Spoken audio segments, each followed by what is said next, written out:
찬송 399장 부르심으로 수요예배 하나님 앞에 드리겠습니다.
우리 다 같이 기도드리시겠습니다. 예전에 여호와께서 나에게 나타나사 내가 영원한 사랑으로 너를 사랑하기에 인자함으로 너를 이끌었다 하였노라. 예레미야 31장 3절 말씀. 오늘도 예배를 섬기는 자로 저희를 세워주시고 하나님을 찬양할 수 있게 하시니 감사를 드립니다. 주님, 신종 바이러스로 인해 상한 심령과 건강과 어려운 형편들을 굴보 살피시고 회복시켜 주시옵소서. 바이러스보다 더 무서운 내 안에 있는 두려움과 걱정과 분노를 주님 앞에 내려놓기를 기도합니다. 주님을 전적으로 의지하지 못했던 마음을 용서하여 주옵소서. 주님, 우리의 모든 성도들이 예배의 자리뿐만 아니라 삶의 자리에서도 하나님을 찬양하게 하시며 하나님의 거룩하신 이름을 온전히 높여드리는 복된 성도들이 되게 하여 주옵소서. 날마다 신앙의 깊이가 더하는 신앙인으로 성장하게 하옵시고 열매 맺는 믿음으로 하나님의 영광을 드러내는 복된 성도들이 되게 하여 주옵소서. 한 사람 한 사람에게 하나님의 지혜를 더하시고 예수님의 마음을 품게 하사 가족과 이웃에게 주님의 사랑을 널리 전파하는 성도들이 되게 하여 주옵소서. 모든 쓸 것을 채우시는 주님, 적게 심는 자는 적게 거두고 많이 심는 자는 많이 거둔다는 하나님의 말씀에 따라 온 성도들이 하나님의 일에 자원하는 마음으로 섬길 수 있는 믿음을 허락하여 주옵소서. 이 시간 말씀을 전하시는 주님의 사장 목사님에게 사랑, 지혜와 능력을 베풀어 주사 말씀에서 우리의 심령에 기쁨과 생기가 넘치게 하와 주시옵소서. 이 모든 말씀을 주의 예수님을 구했습니다.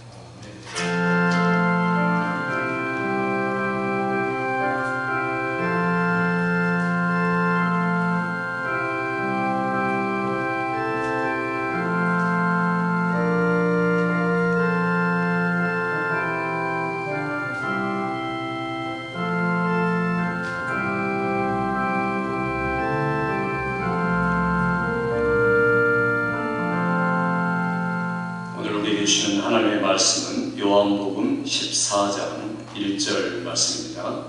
합독하도록 하겠습니다. 너희는 마음에 근심하지 말라. 하나님을 믿으니 또 나를 믿으라. 아멘. 오늘 또 근심 걱정 가진 분들이 말씀을 통해서 새로워지고 하나님의 확신과 은혜로 충만 여러분 되시기를 주의 이름으로 축원합니다. 신종 코로나 바이러스로 인해서 고통하고 또 근심하고 이런 가운데서도 하나님께 예비함으로 인해서 하나님 은혜와 또 말씀의 역사가 여러분에게 적용되기를 주의 이름으로 축원합니다. 오늘 이 하나님의 말씀을 보면은 마음에 근심하지 말라, 이 한 말씀을 우리에게 주고 계십니다. 이 말씀을 우리가 잘 알고 있는 것 같은데 깊이 생각해 볼 그런 경우들이 많지가 않습니다. 너무나 우리가 자주 듣고 그리고 많이 듣는 말씀이기 때문에 오히려 우리의 삶에 깊게 적용해 보려는 이런 의도와 그런 묵상들이 부족할 때가 많습니다. 오늘 이 말씀은 1차적으로 주님이 제자들에게 주실 말씀입니다. 제자들을 잘 이해하고 제자들이 앞으로 그 남은 시간을 어떻게 살아야 할까, 이런 것들에 대해서 잘 말씀하고 있습니다. 그런데 주님이 이 지금 요한복음 14장부터 16장까지는 십자가를 지시기 바로 하루 전에 그 시간을 놔두고 주님이 지금 제자들에게 하시는 말씀인데, 첫 번째 하시는 말씀이 바로 오늘 너희는 마음에 근심하지 말라. 하나님을 믿으니 또 나를 믿으라. 이렇게 주님이 말씀합니다. 그런데 사실은 이 13장 앞에 보면은 이미 예수님이 말씀하십니다. 내가 잠시 동안 너희와 함께 있겠노라. 그렇지만은 내가 곧 너희를 떠나갈 것이다. 자, 이런 말씀을 하셨는데, 이런 말씀을 하실 때 제자들의 반응이 어떻습니까? 제자들이 지금까지 자기들이 모든 생업을 버리고 주님을 따라서 열심을 다해서 주님을 따라가고 믿고 의지했던 그 제자들인데, 그들의 마음속에 역사적인 주님과의 만남, 그 놀라운 만남에 대해서 얼마나 감격하고 있었는가. 그래서 감격해하고 그리고 주님을 점점 의존하고 기대면서 신뢰하고 그런 삶을 살아왔습니다. 3년 동안 이런 삶들을 살아오면서 이 제자들의 마음속에는 그래, 우리의 기대가 주님으로 인해서 얼마든지 이루어질 수 있을 거야, 이렇게 생각한 겁니다. 그러니 안진뱅이를 일으키고 소경을 보게 하고 죽은 자를 살리고 파도를 잔잔하게 하고 이런 모든 일들을 통해서 우리 주님이 얼마나 대단한 분인가, 역사를 바꿀 수 있는 분이고 우리의 기대를 만족시킬 수 있는 분이다. 그래서 지금 우리나라가 로마의 지배를 받고 있는데 로마의 지배로부터 얼마든지 벗어나게 할 수 있는 정치적, 경제적 충분한 역량을 가지고 계신 분이다, 이렇게 생각을 한 겁니다. 그런데 갑자기 주님이 내가 떠나겠다 이렇게 말하니까 얼마나 실망스럽고 낙심과 걱정이 마음속에 들어오겠습니까? 주님은 이것을 미리 다 아시고 나서 지금 이 말씀을 하신 겁니다. 그래서 제자들이 이런 말씀을 듣고 낙심천만해서 어쩔 줄 모릅니다. 그럴 때 주님이 이 요한의 다락방에서 마지막 이제 하루 전에 주시는 말씀이 바로 오늘 본문의 말씀인데, 그 첫 번째 말씀이 너희는 마음에 근심하지 말라. 이게 첫 번째 말씀입니다. 그래서 우리가 알아야 할 것은 주님이 이러한 말씀을 매우 특별한 순간에 주셨다는 것을 알아야 됩니다. 이전에 이미 그 변화산에서 주님이 나타나셔서 특별히 모세와 엘리야가 나타나서 그들이 나중에 세 분이서 우리가 예루살렘에 올라가야 되고 내가 그 예루살렘에서 죽어야 되고 그리고 영광 받아야 된다, 이런 말씀을 이미 나눈 겁니다. 그 나누는 동안에 제자들이 뭐하고 있었습니까? 졸고 있었습니다. 그리고 예수님의 영광이 나타날 때 그때 잠이 깬 겁니다. 마태복음과 누가복음을 이렇게 조합해서 보면 그들이 영광은 보았는데 주님이 말씀을 못 들었다는 겁니다. 그러니 지금 별세해야 할 것을 말씀하고 별세에 대해서 모세와 엘리야와 이야기를 나누는 가장 중요한 말씀을 못 들었다는 거죠. 그러니 그들이 주님이 이 땅에 오셔서 죽는 것이 목적이다라는 말을 못 들은 겁니다. 그리고 나서 주님의 영광에 대해서만 생각하고 영광스러운 모습만을 생각하니까 결국에는 지금 이 순간에 낙심을 하고 말았다 하는 것을 성경이 이야기하고 있습니다. 그래서 오늘 말씀을 통해서 주님이 죽으시기 바로 십자가를 지시기 전날, 그날 그때 제자들에게 이 말씀을 하시면서 사실 주님의 마음은 고민하여서 죽을 만큼 겟세마네 동산에서 그런 기도를 하시면서 그런 가운데서도 제자들 생각하고 너희가 깨어서 나와 같이 기도해다오, 이런 말씀을 주셨습니다. 그런데 그 말씀을 잘 듣지 못하고 집중하지 못하니까 결국에는 마음에 근심과 걱정이 몰려오고 제자들 낙심천만해서 우리가 3년 동안 주님을 헛되게 따른 게 아닌가, 이렇게 생각하고 말았다는 겁니다. 그러나 여기서 주님이 주시고자 하는 말씀은 아주 굉장히 중요한 말씀이죠. 왜냐하면 마음에 근심하지 말라, 이게 오늘 제자들 향해서만 하는 말이 아니라 모든 사람을 향해서 하는 말입니다. 사람의 마음속에 늘 가지고 싶어하는 한 가지가 있다면 마음의 평안이다, 이렇게 말할 수 있습니다. 샬롬이라, 영원한 평강, 하나님이 우리에게 주시고자 하는 영원한 평강이 우리 마음속에 있어야 우리가 이 땅을 살아가는 잠깐 동안에 정말 보람 있는 인생, 기쁨의 인생을 제대로 살 수가 있다는 겁니다. 제자들에게 지금 이 주님이 말씀하는 것들을 주시면서 이게 가장 중요하다. 그런데 먼저 너희들이 마음에 근심하지 않아야 된다. 오늘 우리가 말씀을 통해서 주님 우리에게 주고자 하는 이 평안, 영원한 평안, 이런 것들을 우리가 왜 받지 못하는가 하는 것들을 먼저 생각해 볼 필요가 있습니다. 사람들이 불안해하고 걱정하고 지금 이 전염병 때문에, 코로나 바이러스 때문에 극도로 불안해하고 어려워하고 주눅이 들어서 두려움에 빠진 이유가 뭘까? 그 이유가 먼저는 죽음의 문제다, 이렇게 말할 수 있습니다. 사람들은 결국은 죽을까. 벌써 뉴욕 시마에도 1000명 이상이 이 땅을 떠났습니다. 그러니 나도 그들 중에 하나가 되지 않을까라는 그런 두려움과 공포가 우리 속에 몰려올 수 있다. 그러니 결국에는 사람들이 가장 평화를 누리지 못하는 것은 죽음의 문제가 얼마든지 나에게 다가올 수 있다 하는 것 때문입니다. 그래서 그 섹스피어가 쓴 햄릿에 보면은 그런 이야기가 있습니다. 죽음이 무서운 건 그 미지의 나라로 떠난 어떤 여행자도 경계선을 넘어 다시 돌아오지 못하기 때문이라네.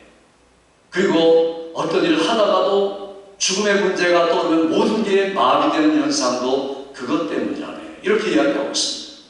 그러니 문학가들이나 또 유명한 사람들이 늘 마음속에 가장 궁극적으로 불안을 떨게 만들었던 이유가 바로 죽음의 문제였다. 지금도 사람들이 불안해하는 것은 그것 때문입니다.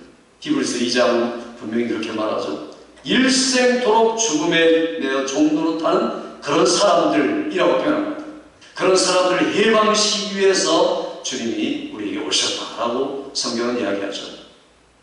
죽음의 문제뿐 아니라 질병의 문제, 이런 전염병의 문제, 특별한 문제, 테러의 문제, 전쟁의 문제, 특별히 경제적인 문제, 이런 문제들이 우리를 불안하게 하고 두렵게 합니다. 일이 잘 되다가도 어느 순간에 기대하지 않았던 일이 터지고, 또 그런 일이 언제 우리에게 일어날지 알 수 없는 이런 상황들, 이런 상황에 대해서 사람들은 그저 불안해할 뿐이에요. 특별한 문제들, 그리고 내가 가까운 사랑하는 사람들이 이 땅을 떠난다든지, 또 갑작스러운 교통사고가 난다든지, 이런 것들이 우리를 계속해서 불안으로 몰아넣고 있다. 그래서 이러한 불안들에 대해서 주님은 근본적으로, 잠정적으로, 일시적으로 문제를 해결하려는 게 아니라 근본적인 문제를 해결하시고자 지금 제자들을 떠나시기 직전에 그들에게 완전한 평강이 무언가 하는 것들을 해답을 주시기 위해서 첫 번째 말씀을 꺼낸 것이 너희는 마음에 근심하지 말아라, 이렇게 말씀한 겁니다. 여기 마음에 근심하지 말라. 어떻게 근심하지 않을 수 있는가? 하나님을 믿어라. 나를 믿어라. 천국을 믿어라. 이후에 이런 말씀이 계속됩니다. 그런데 사람들이 평안을 얻는 방법이 따로 있다는 게 문제입니다. 이 시간에 제가 한 6가지로 말씀드리려고 합니다. 사람들이 어떤 방법을 통해서 평안을 얻으려 할까? 실제로 사람들은 첫째로는 이 어려운 일이 내게 있을 때, 불안이 내게 가까이 올 때 아예 생각하지 말자. 그러니까 생각하지 말자는 주의입니다. 생각 자체를 잊어버리자. 그리고 우리가 자연으로 돌아가자. 사람이 뇌가 점점 발달하면 복잡해지고, 그런 다음에 그런 생각이 묻히면 점점 더 불안해지고, 그리고 사람들이 불행해지고 만다. 그러니 우리가 자연으로 돌아가서 아예 생각의 수준을 낮고, 그러면은 불행과 불안이 우리를 덮치지 않을 수 있다. 자, 이런 방안들을 내놓습니다. 두 번째는 낙관적이 되자, 이렇게 이야기하죠. 그래서 앞으로는 더 좋아질 거야. 2차 대전이 일어날 때 1차 대전이 일어나기 전에 사람들은 모두 다 그렇게 생각했습니다. 더 좋아질 거야. 독일 사람들은 히틀러가 이 나라를 지혜롭게 잘 이끌어갈 거야. 그리고 자랑스럽게 생각했습니다. 대부분의 사람들이 그랬습니다. 그러니 매우 낙관적이죠. 지금은 문제가 있지만 앞으로는 잘 될 거야. 이렇게 사람들은 문제를 해결해 가려고 합니다. 그러나 그게 됩니까? 그렇지 않죠. 세 번째는 사람들은 운명론으로 생각하는 사람들이 있습니다. 문제가 있으면 어차피 이런 일이 일어나니까, 이런 일은 필연적으로 정해진 것이니까 그냥 달게 우리가 지나가면 좋겠다. 그냥 포기하고 그냥 우리에게 그런 어쩔 수 없는 일처럼 받아들여야 돼. 이렇게 말하는 사람도 있습니다. 이게 바로 운명론적인 생각입니다. 그러니까 네 번째는 좀 더 나은 방법이 있죠. 심리적인 방법이 있습니다. 그래, 이런 일이 있는 것, 문제 자체가 중요한 게 아니라 문제에 대한 너희의 반응이 중요하다. 그래서 이 심리학을 통해서 사람들이 적극적으로 생각하게 만들고, 그리고 문제보다 중요한 것은 나의 반응이니까 그 반응의 태도를 조절하려고 애를 쓰는 것, 이게 바로 사람들이 문제를 해결해가는 하나의 방법이라고 생각하고 있습니다. 더 나아가는 다섯 번째 단계라고 말하면 참고 인내하는 태도입니다. 끝까지 참아라, 인내해라, 그리고 마음의 평정을 유지해라. 철학적으로 말하면 스토이시즘이라고 말하고, 그리고 이건 객관적인 태도고 과학적인 태도다, 이렇게 이야기합니다. 그러니 끝까지 인내하고 침착을 유지하면 문제는 해결될 것이다. 그렇습니까? 그렇지 않습니다. 마지막으로는 종교죠. 그래서 크리스천 사이언스 같은 종교들은 그 자체가 마음의 평안을 주고 건강을 주기 위한 그런 목적으로 만들어진 하나의 사이비 종교입니다. 그런가 하면 또 불교를 통해서 참선을 하고 마음의 안정을 유지하고, 그러면서 내 문제를 해결해 가라, 깊은 묵상을 통해서 문제를 해결해 가라, 이렇게 생각한다. 자, 이게 바로 마음의 평안을 주려는 세상의 방법입니다. 거의 모든 사람들이 이 범주 안에 다 들어가 있습니다. 그러니 이런 것들을 놓고서 주님이 지금 하신 말씀입니다. 우리로 하여금 이 땅에 살아가면서 너희들이 세상의 이런 모든 방법들에 대해서 잘 알아라. 그리고 가장 중요한 대답을 내가 너에게 대답을 주겠다. 첫째는 마음에 근심하지 말아라. 이렇게 주님이 이야기를 하고 있습니다. 지금 제가 말씀드린 이 방법들의 특징이 있습니다. 이렇게 세상적인 6가지 방법들의 특징은 한마디로 말해서 비극적이다, 절망적이다 이렇게 말할 수밖에 없습니다.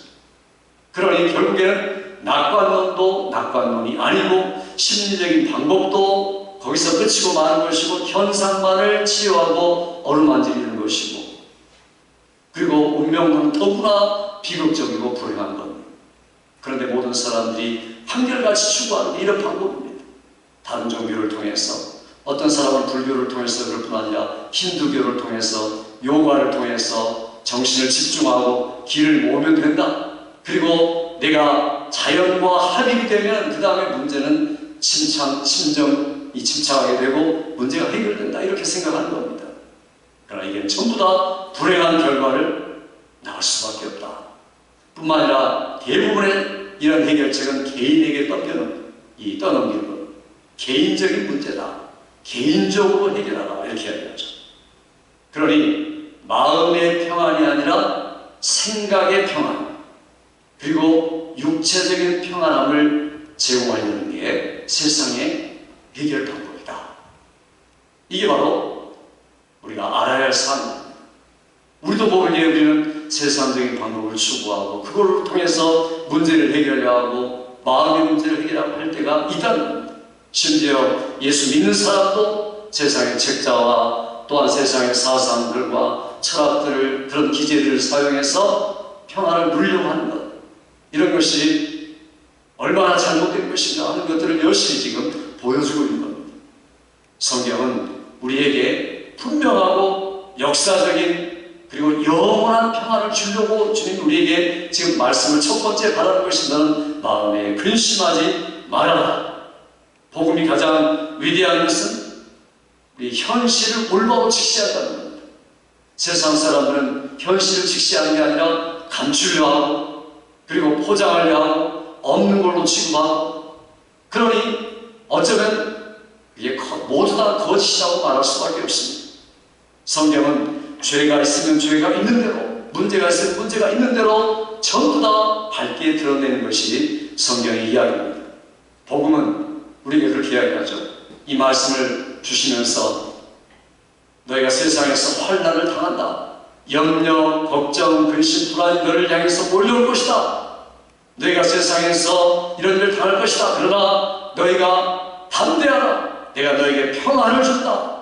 주님 이렇게 말씀하시면서 직접 자기가 가지고 계신 평안을 우리에게 주기 위해서 지금 먼저는 마음에 근심하지 말라. 이렇게 이야기를 하시는 겁니다.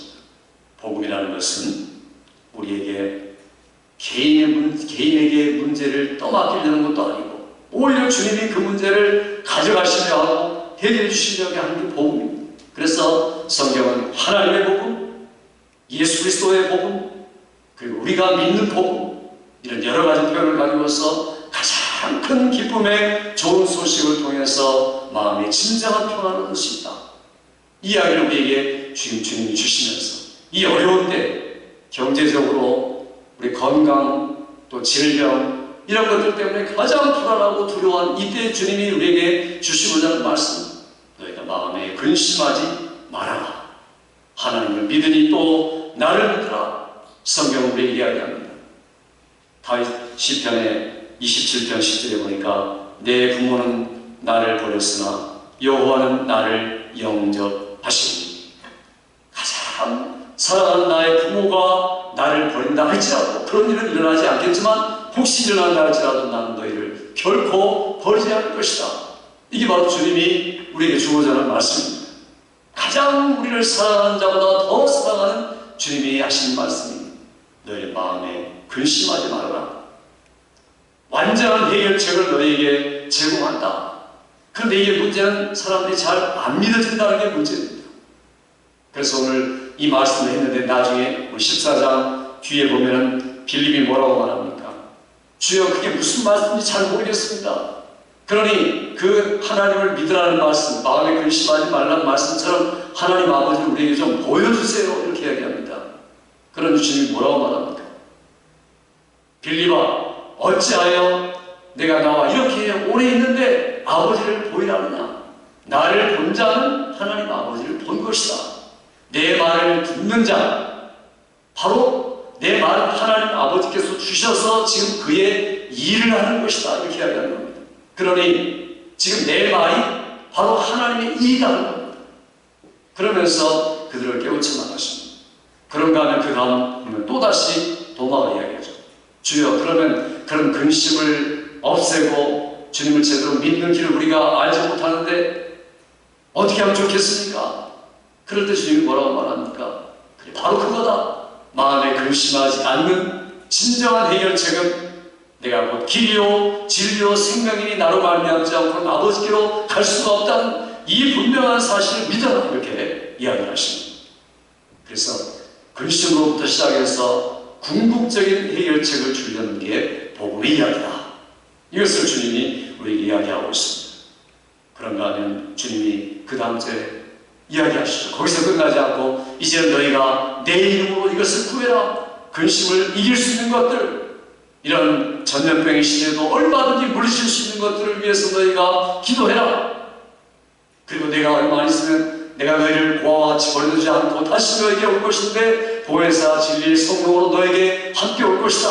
와서 너희의 근심의 문제를 제거해주고 믿음을 통해서 너로 하여금 완벽한 평화를 내가 너에게 주려고 한다.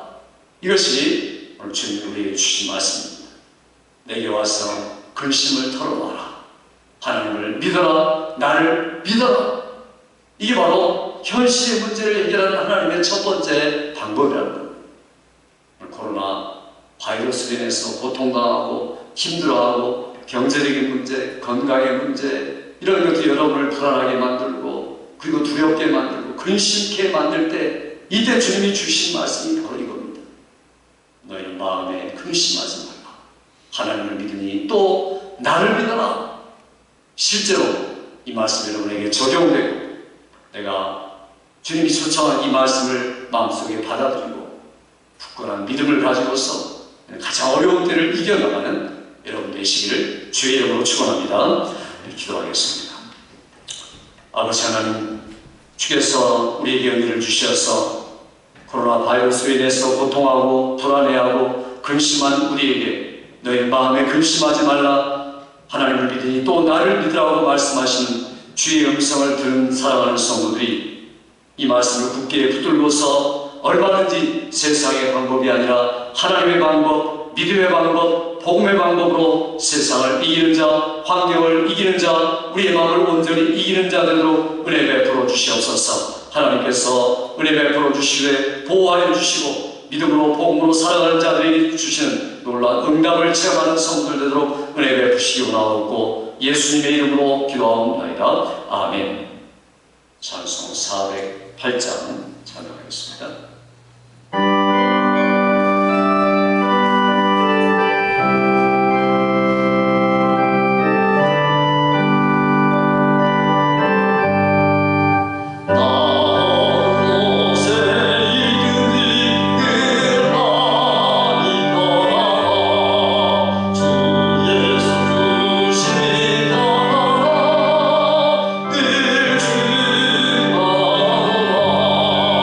나의 마음속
은혜와 성령님의 충만케 하시는 역사가 전염병으로 인하여 힘들어하고 두려워하는 모든 자에게 마음에 근심하지 말라고 명하시고, 하나님을 믿으니 또 나를 믿으라는 말씀을 믿고 의지하여 이 어려운 때를 넉넉히 극복하고 살아가고자 다짐하는 사랑하는 성도들과 조국 땅과 선교사님들과 특별히 우리가 사는 이 뉴욕 위에 지금으로부터 영원토록 함께 있을지어다. 아멘.